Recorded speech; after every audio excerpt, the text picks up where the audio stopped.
વિદ્યાર્થી મિત્રો, અમારી યુટ્યુબ ચેનલ ટીચિંગ મેથ્સ એલજીમાં આપનું હાર્દિક સ્વાગત છે। મિત્રો, આજે આપણે નવોદય વિદ્યાલય પ્રવેશ પરીક્ષા જે ધોરણ 5માં લેવામાં આવે છે તેમાં વર્ષ 2026-27 એટલે કે આ વર્ષે તેના જે સિલેબસ છે તેમાં ફેરફાર કરવામાં આવેલો છે। વિદ્યાર્થી મિત્રો, તેમાં 3 વિભાગમાં પેપર આવતું હતું। તેમાં પહેલો વિભાગ હતો માનસિક યોગ્યતા કસોટી જે 50 ગુણમાં પૂછાતું હતું। બીજો વિભાગ જે અંકગણિત 25 ગુણમાં પૂછાય છે અને ત્રીજો વિભાગ જે ભાષા કસોટી 25 ગુણમાં। આ રીતે 100 ગુણમાં પેપર આવતું હતું, પરંતુ એ નવોદયમાં આ વર્ષે એક નવો વિષય ઉમેરવામાં આવેલો છે।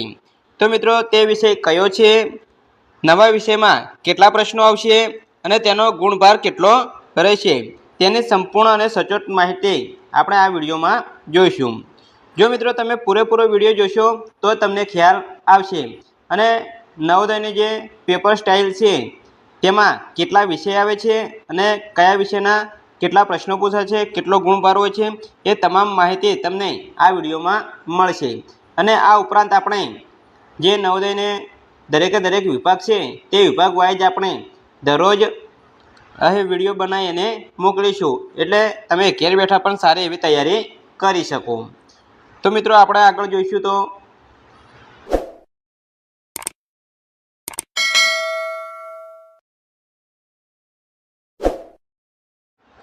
મિત્રો, એ જવાહર નવોદય વિદ્યાલય પ્રવેશ પરીક્ષા ધોરણ 6માં પ્રવેશ માટે લેવામાં આવે છે।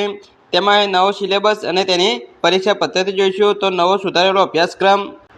તો મિત્રો, એ મુખ્ય સુધારો એ છે કે આ વર્ષે જે માનસિક યોગ્યતા કસોટીના જે પ્રશ્નો 40 પ્રશ્નો પૂછાય છે તેમાંથી 20 પ્રશ્નો ઘટાડવામાં આવે છે અને તેની જગ્યાએ પર્યાવરણ એટલે કે EVS નામનો નવો વિષય ઉમેરવામાં આવ્યો છે।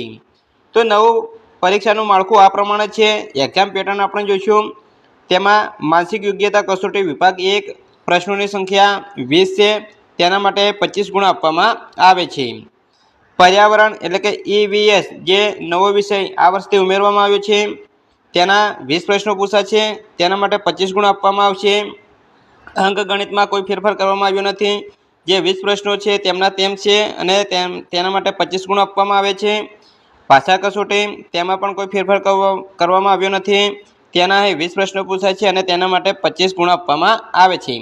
આમ કુલ 80 પ્રશ્નો પૂછાય છે અને 100 ગુણમાં પેપર હોય છે। તેના માટે 2 કલાક એટલે કે 120 મિનિટનો સમય આપવામાં આવે છે।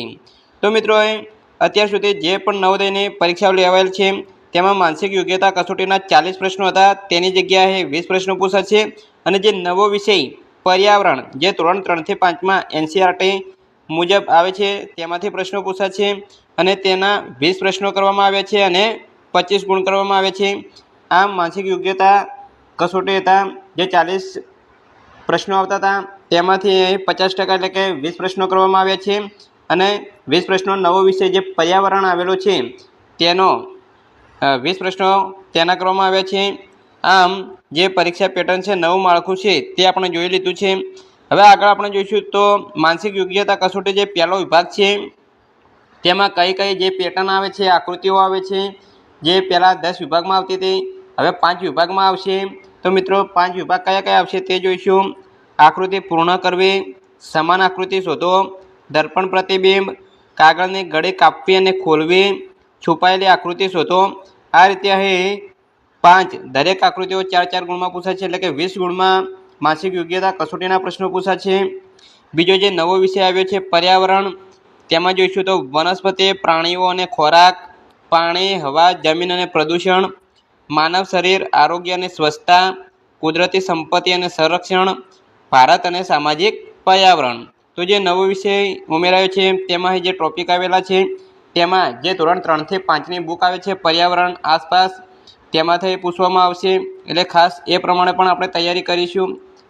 એટલે મિત્રો, તમને જે નવો વિષય છે એના જે પ્રશ્નો પૂછાઈ શકે તેવું સોલ્યુશન સાથે વિડીયો આપણે બનાવીશું।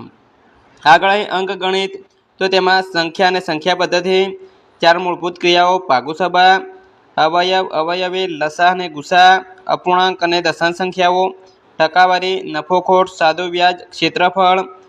આ રીતે અંકગણિતમાં પ્રશ્નો પૂછાય છે। ભાષા કસોટી જોઈશું તો કુલ 4 ફકરામાં પ્રશ્નો પૂછવામાં આવે છે. દરેક ફકરા નીચે 5 પ્રશ્નો આપવામાં આવે છે. એમ કુલ 20 પ્રશ્નો પૂછાય છે.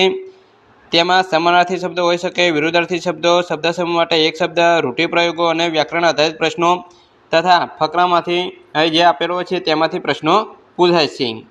આ રીતે મિત્રો કુલ તમને 80 પ્રશ્નો પૂછાશે અને એના માટે 100 ગુણ આપવામાં આવશે અને એના માટે 2 કલાકનો સમય હોય છે. તો આજ આપણે જે વિડીયો જોયો છે તેમાં એક નવો વિષય આ સાલથી ઉમેરાયો છે, પર્યાવરણ. તેને રિલેટેડ આપણે વિડીયો અહીં ચેનલમાં મૂકીશું, એટલે ખાસ તે વિડીયો તમે જોઈશું એટલે તમને એ જે નવો વિષય છે એનો પણ તમને પ્રશ્નો મળી રહેશે. તો મિત્રો જો તમને વિડીયો સારો લાગ્યો હોય તો લાઈક કરજો, શેર કરજો અને ચેનલમાં નવા હોય તો ચેનલને સબસ્ક્રાઈબ કરવાનું બાકી હોય તો સબસ્ક્રાઈબ પણ કરી દેજો, જેથી નવોદયની જે અહીં તૈયારી કરવામાં આવે છે તે તમને અહીં ઘેર બેઠા પણ સારી એવી તૈયારી કરી શકો. Thank you. જય હિન્દ, જય ભારત.